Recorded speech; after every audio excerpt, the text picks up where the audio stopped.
A Angela continua contando uma história terrível que se passa em 1971. A família Brandt, formada por Angela, de 15 anos, Charles, de 13, duas irmãs mais novas de 2 e 3 anos, e a mãe, a Elsa Brandt, e o pai, o Herbert Brandt. Eles moravam na cidade de Fort Wayne, em Indiana. A mãe da família na época, a Elsa, estava grávida de 8 meses. Para todos, aquela era uma família normal, incluindo o Charlie. Ele era um menino que se saía bem no colégio. Ele não dava trabalho. Por isso ninguém esperava o que aconteceu em 3 de janeiro de 1971. Todos da família estavam acordados assistindo TV. Depois de assistir um programa noturno na TV, a Angela decide ir para o quarto para ela ler. As irmãs mais novas já estavam dormindo e a mãe e o pai estavam no banheiro, se preparando também para dormir. A mãe do Charlie estava tomando banho, enquanto seu pai aparava a barba de frente para o espelho. O pai de Charlie o viu entrar no banheiro e as próximas palavras que sairiam da sua boca foram: "Não, Charlie, não, pare." Charlie tinha 13 anos. Ele entrou no banheiro segurando uma arma e atirou uma vez nas costas do pai. Depois, ele foi até a banheira, parou perto da mãe, que estava grávida, e disparou 5 vezes contra ela. Angela escuta o barulho. Ela está ouvindo o pai gritar. E antes que ela pudesse sair do seu quarto, Charlie já estava na sua porta. E ele tinha algo em mãos. Mas naquele momento, ela não conseguia nem processar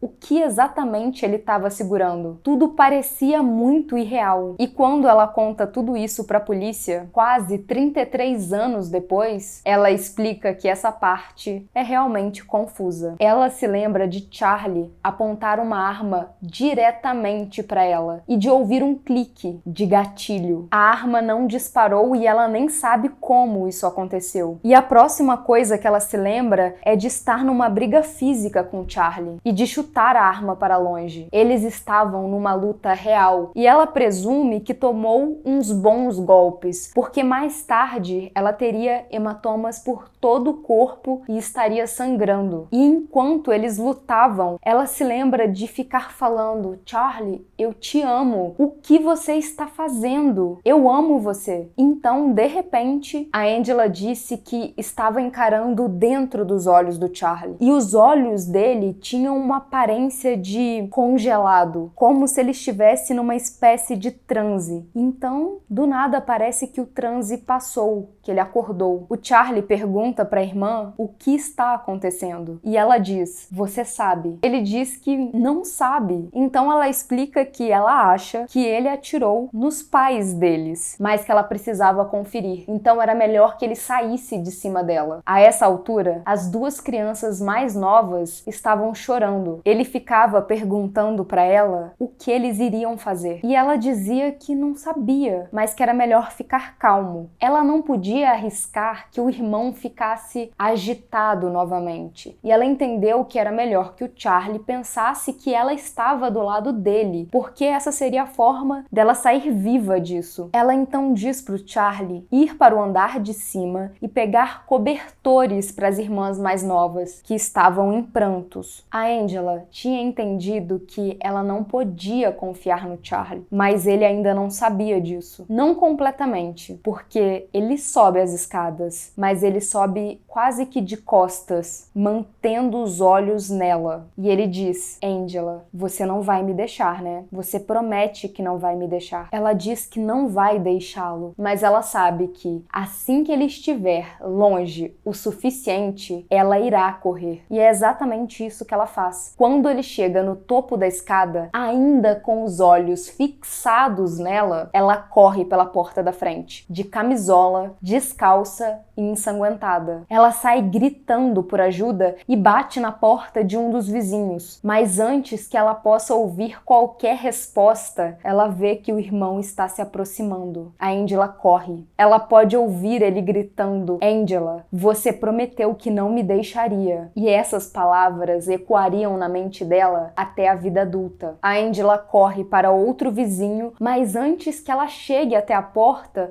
o Charlie chega primeiro e ele bate na porta. Um homem jovem abre e o Charlie, ali parado no frio, diz calmamente: "Eu atirei nos meus pais." Policiais e paramédicos foram chamados e as devidas medidas foram tomadas. O pai do Charlie acabou sobrevivendo ao incidente, mas a mãe e o bebê, eles não tiveram chance. Eles morreram na banheira naquele dia de janeiro. Então, a polícia tem algum motivo para o que aconteceu com a Terry e a Michelle. Não era um grande motivo, uma grande resposta, porque ninguém sabia o que havia ocorrido em 71 para que o Charlie tivesse feito aquele massacre, mas pelo menos era algum tipo de resposta. Algo maléfico já existia nele, algo que esteve lá por muito tempo e parece que tinha despertado novamente. O traço comum aqui são as mulheres, certo? Quer dizer, o pai levou um disparo. Na mãe, ele quase descarregou a arma. E aí ele fez o que fez com a Michelle, mutilando-a. As pessoas começaram a teorizar que ele tinha um certo ódio por mulheres. Mas aqui está a parte maluca. Todos que conheciam Charlie diziam que ele não só tinha um relacionamento ótimo com a mãe, como ele era aquilo que a gente chama de filhinho da mamãe. O que torna tudo muito mais chocante. Nós gostamos de acreditar que podemos ver as coisas chegando, mas ninguém poderia prever o que estava para acontecer naquela noite de janeiro de 71. E foi isso que chocou tanto a comunidade de Indiana, a imprevisibilidade. Tenho certeza que alguns pais começaram a trancar as portas dos quartos à noite e talvez até começaram a olhar os filhos de uma forma diferente. O Charlie passou por 3 avaliações psicológicas separadas. Os profissionais buscavam respostas, alguma condição, mas cada um deles relatou que o Charlie era um menino normal, que simplesmente parecia ter surtado, mas eu presumo que tiveram alguma dificuldade de acusá-lo, porque o Charlie nunca foi para uma prisão, nem para uma instituição de jovens. Em vez disso, ele foi internado num hospital psiquiátrico, mesmo que ninguém pudesse dizer que ele tivesse alguma condição. Parece que o seu pai lutou bastante para libertá-lo. Talvez fosse apenas um instinto paternal, mas fica a pergunta: você tentaria libertar o seu filho depois de ter levado um tiro dele? Provavelmente há muito mais nessa história que a gente não tem conhecimento. Quando Charlie foi liberado, ele, o pai e as irmãs foram para a Flórida. E depois disso a gente não sabe muito sobre a infância do Charlie. Em 1 ano, o seu pai se casou novamente e se muda com a família para a Indiana, mas ele deixa Charlie para trás, com os avós. Acho que a gente tem uns bons palpites do motivo, mas ninguém sabe exatamente a resposta para isso. Eu imagino que o pai do Charlie sentia que tinha alguma obrigação de tirar o filho do hospital psiquiátrico, mas que ele nunca deixou de ter medo do filho. E principalmente por conta das filhas, ele talvez ficasse ressabiado de ter o Charlie por perto, principalmente agora que ele estava casado com uma outra mulher. Quem iria colocar a mão no fogo pelo Charlie? Só que deixar o Charlie com os avós é uma certa crueldade. Não tô falando nem exatamente com o Charlie, que era uma criança, e então é um pouco cruel sim. A gente não pode simplesmente dizer que ele era um monstro e blá blá blá. A gente não sabe exatamente o que motivou o Charlie, não que algo justifique, mas a gente não conhecia ele como criança, então não dá pra dizer que bem feito. Mas eu fico pensando, você teme pelas suas filhas, mas não pelos seus pais? Ou pela vida dos seus sogros? Afinal, a gente não sabe se eram os pais da mãe do Charlie ou do pai do Charlie, mas eu imagino que sejam os pais do pai do Charlie. E então, a família nunca mais fala sobre isso. Eles queriam um recomeço, ansiavam por isso e conseguiram. O Charlie, por boa parte da sua vida, foi a prova de que crianças não deveriam ser punidas como adultos, por não estarem totalmente desenvolvidas. Ele tinha conseguido dar a volta por cima, mas em 2004, quando Charlie cometeu aquele ato horrível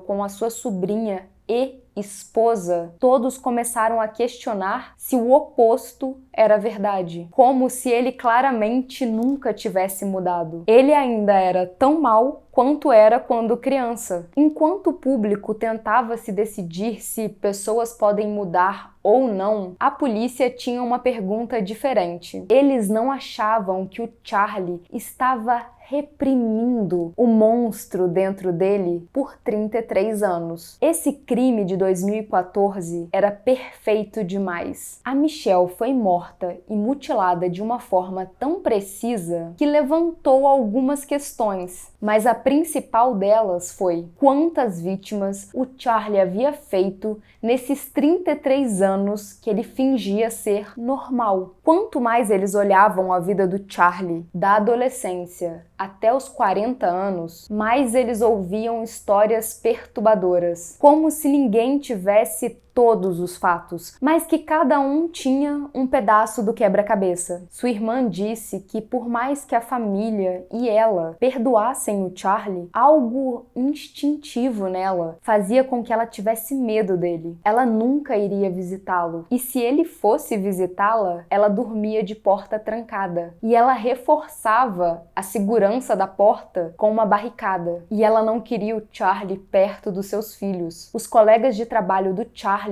diziam que ele comentava sobre a sobrinha. Muitas das vezes ele não a chamava pelo nome, mas pelo apelido. Ele a chamava de Victoria's Secret. Victoria's Secret. Porque o Brasil tem uma intimidade com essa marca, ele tem a própria pronúncia. A mesma marca de roupas íntimas que o Charlie tinha espalhado pelo quarto da Michelle naquele dia trágico. E ele tinha uma assinatura da revista da mesma marca. E eu não sei qual era o nível de intimidade do Charlie com a sobrinha, mas eu não acho que é um apelido muito apropriado. É que eu realmente não acredito que ele usasse esse apelido na frente dela. Não me parecia um elogio. Parecia uma forma de tirar onda com a cara dela. Tá muito sexualizado. E os colegas de trabalho do Charlie falavam que ele parecia estar obcecado com a sobrinha. Ele comentava sobre os homens com quem ela saía. Parecia que ninguém era bom o suficiente para ela. Ele tinha livros de anatomia em casa, embora nem ele, nem a Terry estivessem trabalhando na área de medicina, ou que fossem formados ou estudiosos da área. E tudo bem, não é nenhum problema você ter um livro de anatomia. Mas é que tinha um pôster, como eu posso dizer, de um corpo humano bem anatomicamente explicado atrás da porta do quarto do casal. É uma figura de uma mulher cortada ao meio. Metade mostra o sistema esquelético, a outra metade o sistema muscular. E assim, não seria um problema também ele ter esse pôster atrás da porta do quarto de casal, uma imagem nada tranquilizadora do sono noturno, nem um pouco sexy? Não seria um problema se ele não tivesse feito o que fez, mas ele fez. E o histórico de internet do Charlie, uma bosta. Fotos de autópsia, sites de necrofilia. Eu vou falar baixo porque o YouTube vai escutar. Mas era nesse nível.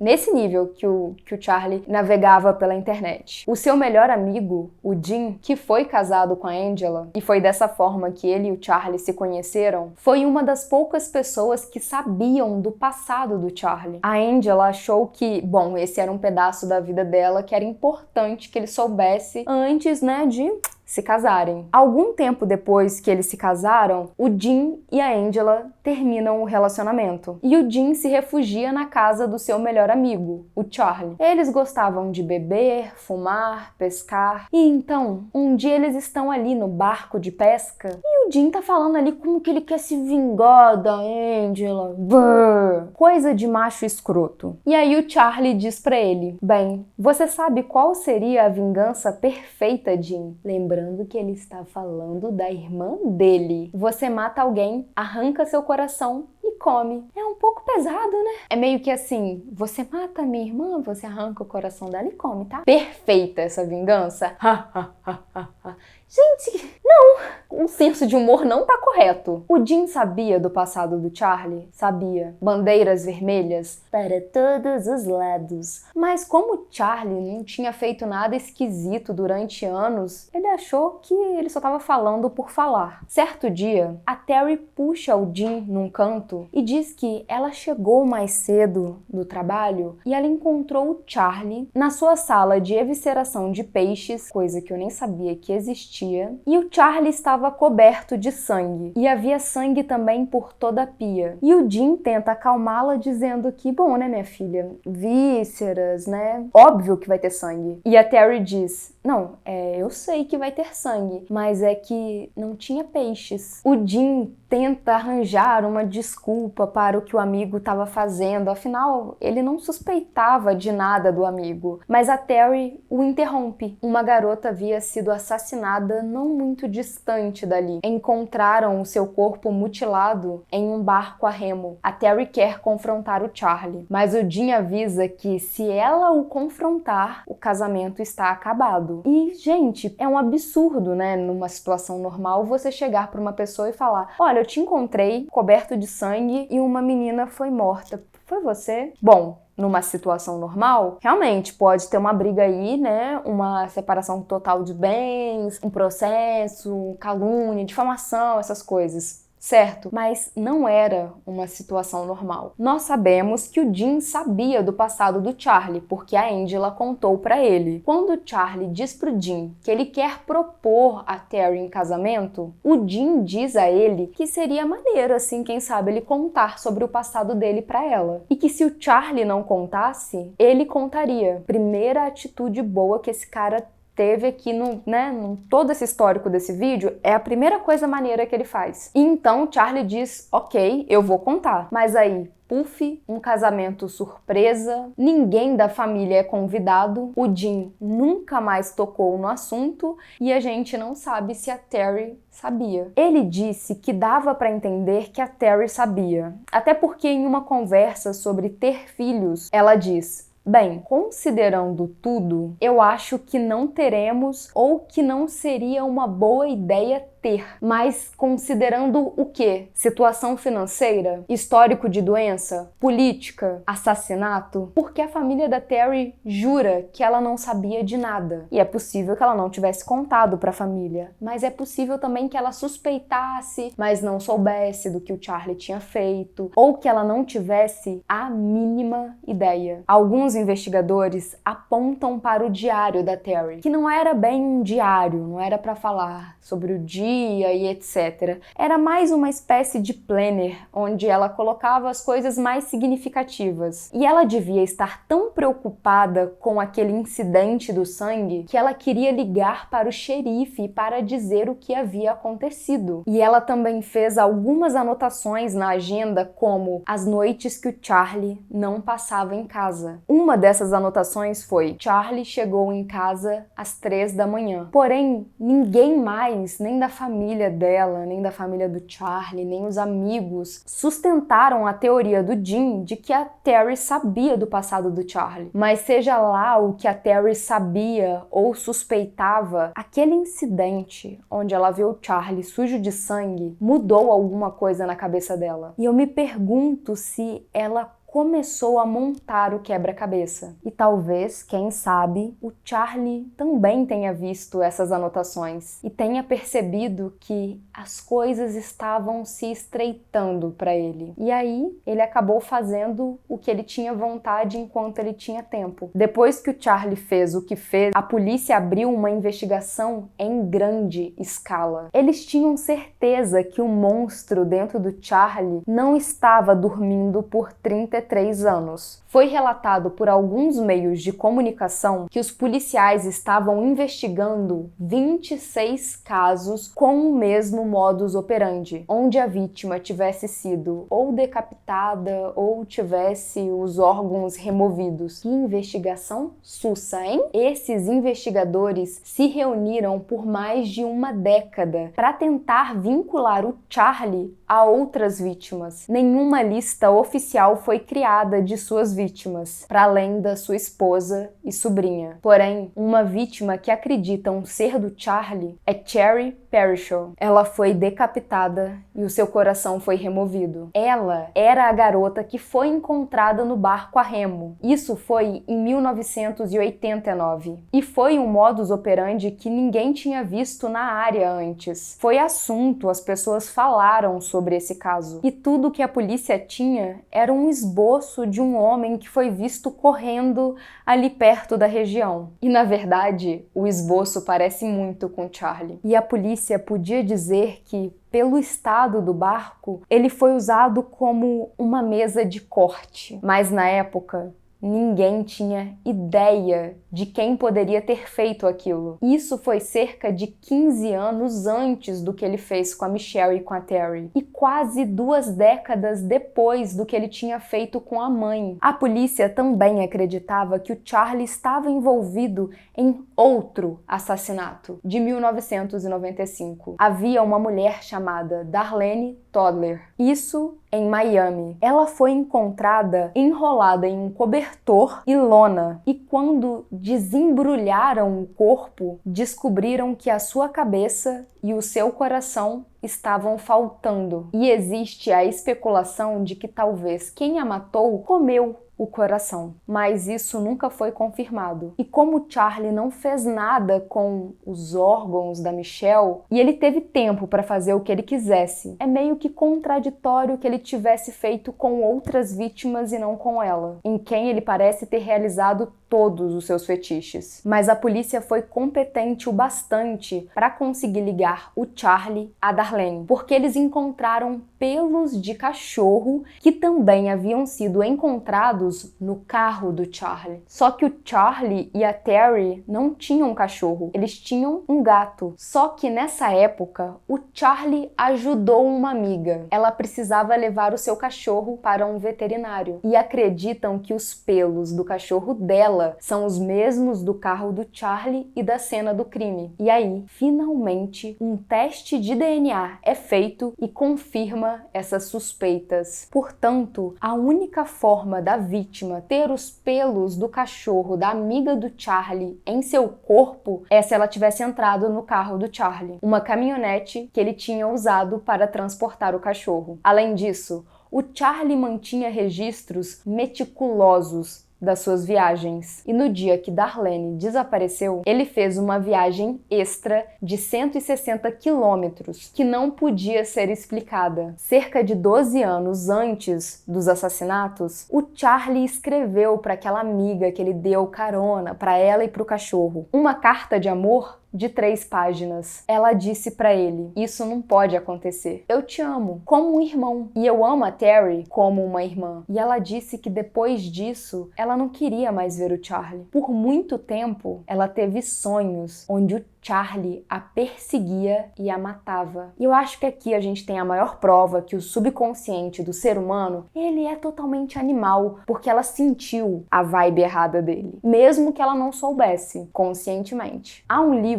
escrito sobre o Charlie que é chamado O Assassino Invisível, o monstro atrás da máscara. E nesse livro, os autores teorizam que mais 2 assassinatos estão na conta do Charlie. A primeira vítima, Carol Sullivan, desaparecida em 78. Ela tinha apenas 12 anos. Estava quase fazendo 13. E é devastador porque aquele dia seria o primeiro que ela iria ao ponto de ônibus escolar sozinha. Ela disse para a mãe que tinha idade suficiente para isso. Nesse dia, ela desapareceu. E mais tarde, o seu crânio seria encontrado dentro de uma lata de tinta. Charlie morava na área onde ela desapareceu. A outra vítima, que é possível que o Charlie esteja ligado, é a Lisa Saunders, que aos 20 anos, em 1988, 10 anos depois do assassinato da Carol, foi encontrada nua e sem vida na beira da estrada, perto de alguns arbustos. E foram os abutres que alertaram sobre a sua morte. De acordo com o Miami Herald, ela estava sem coração, sem cérebro, olhos, músculos do pescoço, apêndice, cólon, vagina, trompa de falópio esquerda, ovários, bexiga, glândula tireoide e partes do pulmão. Ela tinha marcas no corpo que indicavam que ela foi amarrada em um carro e arrastada, provavelmente por meia milha, antes do seu corpo ser dispensado. O patologista não sabia dizer se os órgãos foram retirados por uma pessoa ou pelos urubus. Portanto, ela não entraria no modus operandi. E se todos esses casos estiverem de fato ligados ao Charlie, há uma história que está sendo contada. Ele estava evoluindo a sua forma de matar. Começando de uma forma desleixada, após muito estudo, porque parece que ele estudou, chegando a uma precisão cirúrgica. O Charlie morreu em 2004, mas esse caso está longe de ser encerrado. Dos 26 casos que os policiais investigaram, não se sabe muito, mas naquele livro que eu mencionei, eles fazem alguns links das entradas do planner /diário da Terry com mortes de outras vítimas. Existem momentos onde a Terry tá fora da cidade e aí acontece um assassinato, ou o Charlie tá fora da cidade e, acontece outro assassinato, ou ele está agindo de forma estranha e surpresa. Sim, outro assassinato. Provavelmente, muitas mulheres sofreram nas mãos do Charlie desde quando ele tinha 13 anos até o dia da sua morte. E pessoas provavelmente de muitas partes dos Estados Unidos quanto das Bahamas, lembrando que ele morou um certo tempo da vida lá. Só que é improvável que a gente saiba um número exato de vítimas. E provavelmente nós nunca saberemos como o mal nasceu dentro do Charlie. Pouquíssimas pessoas têm essa resposta. E talvez uma das que chegaram mais perto de um motivo foi o Rob Hammer, que foi o investigador principal do caso da Terry e da Michelle em 2006. E os registros de saúde mental do Charlie foram dados a ele. E ele diz que esses registros o ajudaram a ter uma noção do motivo. E no livro sobre o Charlie, dizia que a mãe dele o importunava. E enquanto ele crescia, o pai dele, que cresceu na Alemanha sob o regime de vocês sabem quem?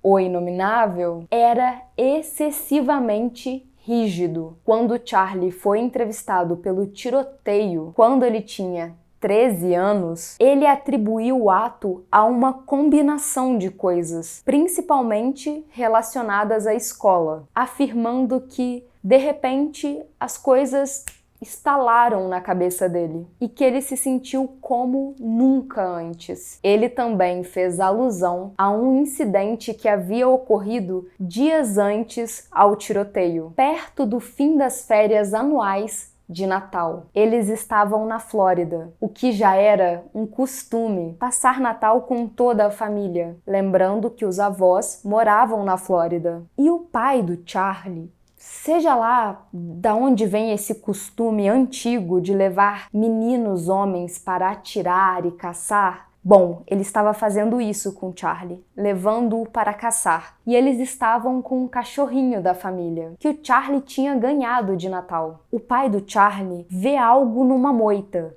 Ela está se mexendo e ele atira. Ele atirou no cachorro sem saber o que era. O cachorro não morreu, mas ele decide ter misericórdia e abater o bicho. A gente não sabe se o pai do Charlie não viu o cachorro, se ele queria dar uma lição no filho, que o estava desobedecendo e fazendo corpo mole naquele dia, e se o cachorro não poderia mesmo ser socorrido, se aquele homem simplesmente descartou uma vida porque ele achava que era mais fácil, ou porque era um costume. Não dá para dizer que o pai do Charlie é o motivo para ele ser o que ele foi, nem que ele foi um monstro matador de bichinhos, porque a gente não sabe o que realmente aconteceu ali. Mas com certeza isso não passou batido pro Charlie, porque dias depois ele daria o mesmo tiro de misericórdia no pai. A única coisa que a gente pode fazer agora é ficar especulando, porque esse caso não tem respostas. A gente nunca vai saber se uma pessoa nasce má ou ela se torna má, ou se os dois. É isso.